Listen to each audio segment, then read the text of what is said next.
Hi friends, welcome back in my YouTube channel Arun academy. आप सभी लोगों का मेरे यूट्यूब चैनल अरुण अकेडमी में हार्दिक स्वागत है। आज का हमारा मोस्ट इंपॉर्टेंट टॉपिक है मेगा स्पोरोजेंसिस क्या है। ठीक है, यह क्वेश्चन कई प्रकार से पूछा जा सकता है। इसका नाम गुरु बीजाणु और दीर्घ बीजाणु भी है। ठीक है, अर्थात यह क्वेश्चन निम्न प्रकार से भी पूछा जा सकता है। पहला टाइप क्या है कि मेगा स्पोरोजेंसिस से आप क्या समझते हैं। सेकेंड टाइप क्या है, गुरु बीजाणु जनन से आप क्या समझते हैं। और थर्ड क्या हो जाएगा, दीर्घ बीजाणु जनन से आप क्या समझते हैं। ठीक है, चलिए देखते हैं गुरु बीजाणु जनन क्या होता है। तो मेगा स्पोरोजेंसिस क्या होता है। जैसा कि हमने पिछले वीडियो में माइक्रो स्पोरोजेंसिस में बताया था कि माइक्रो स्पोरोजेंसिस कितने शब्दों से मिलकर बना होता है, 3 शब्दों से। ठीक, मेगा स्पोरोजेंसिस भी कितने शब्दों से मिलकर बना होता है, 3 शब्दों से। पहला मेगा और दूसरा, पहला क्या हो जाएगा मेगा, सेकेंड क्या हो जाएगा स्पोर और तीसरा क्या हो जाएगा जेंसिस। ठीक है, अर्थात अगर सिंपल वे में हम डेफिनेशन कहें तो formation of mega spore is called mega sporogenesis. ठीक है, चलिए अब देखते हैं परिभाषाएं क्या होती है। परिभाषा तो गुरु बीजाणु मात्र कोशिका से, ठीक है, गुरु बीजाणु मात्र कोशिका से गुरु बीजा का निर्माण क्या कहलाता है, गुरु बीजाणु जनन कहलाता है। ठीक है, सेकंड डेफिनेशन में हम क्या लिख सकते हैं कि बीजांड तथा भ्रूण कोश के परिवर्धन को ही क्या कहते हैं, बीजाणु गुरु बीजाणु जनन कहते हैं। ठीक है, तो ये हो गई हमारी डेफिनेशन मेगा स्पोरोजेंसिस की। ठीक है, चलिए अब हम देखते हैं इसकी प्रोसेस क्या होती है। तो इसकी प्रोसेस क्या होती है, चलिए देखते हैं।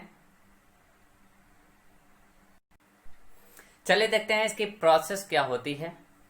प्रोसेस में देखते हैं तो सबसे पहले क्या होता है कि जो बीजांड का की एक अधा स्तरीय कोशिका होती है वो अन्य कोशिकाओं से अलग होकर एक अलग आकार धारण कर लेती है।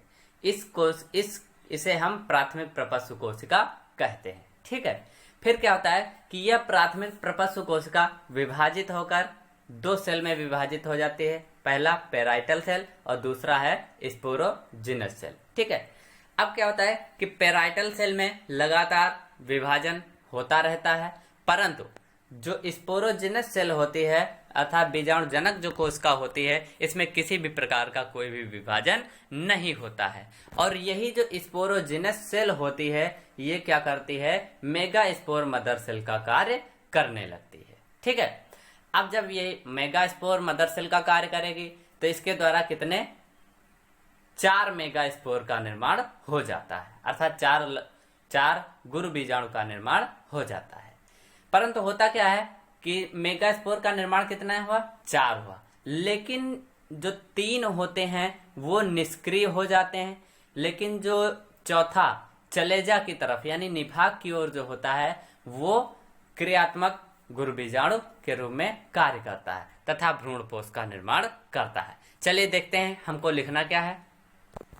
तो सबसे पहले हम क्या लिखेंगे कि बीजांड काय की एक अधा स्तरीय कोशिका अन्य कोशिका से भिन्न होकर एक अलग आकार धारण कर लेती है जिसे प्राथमिक प्रपस्व कोशिका कहते हैं। ठीक है, यह कोशिका विभाजित होकर एक पेराइटल सेल तथा स्पोरोजिनस सेल यानी बीजाणु जनक कोशिका का निर्माण करती है। पेराइटल सेल में विभाजन होता रहता है जबकि स्पोरोजिनस सेल में किसी भी प्रकार का विभाजन नहीं होता है और यह किसका कार्य करने लगती है, और यह जो है मेगा स्पोर मदर सेल का कार्य करने लगती है। ठीक है, तथा मियोसिस अर्थात अर्धसूत्री विभाजन के द्वारा 4 गुरु बीजाणुओं का निर्माण करती है। ठीक है, जिसमें से 3 निष्क्रिय हो जाते हैं तथा एक जो कि चलेजा अर्थात निभाग की ओर पाया जाता है वह गुरु बीजाणु सक्रिय रूप से कार्य करता है तथा इसी के द्वारा क्या होता है, भ्रूण कोश का निर्माण होता है। ठीक है, तो ये रहा हमारा आज का वीडियो। अगर आपको वीडियो अच्छा लगा हो तो please like share comments and subscribe to our YouTube channel Arun Academy. Thanks for watching.